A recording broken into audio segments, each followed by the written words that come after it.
Officiellement, ce sont des raisons techniques qui poussent la compagnie nationale de chemin de fer à abaisser d'1 mètre les lignes électriques au-dessus des wagons. Officieusement, cette mesure est surtout un moyen efficace pour faire descendre les quelques 180 000 passagers qui voyagent tous les jours sur les toits des trains indonésiens.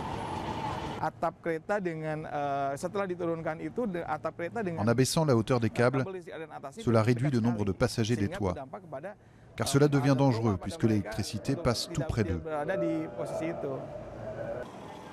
Ce collégien se hissait souvent sur les toits des rames pour aller à l'école. Pas vraiment par souci d'argent ni par goût du risque, mais plutôt pour éviter les wagons surchargés.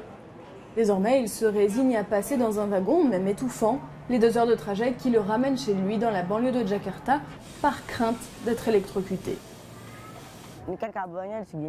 Le câble passe juste au-dessus de la tête, on doit se pencher en avant et étaler nos jambes pour l'éviter.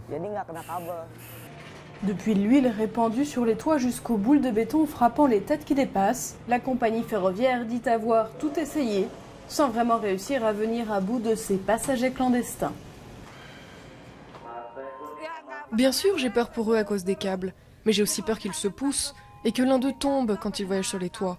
C'est un vrai problème. Pour les organisations des droits de l'homme, piéger les voyageurs pour les empêcher de se déplacer est une violation d'un droit fondamental.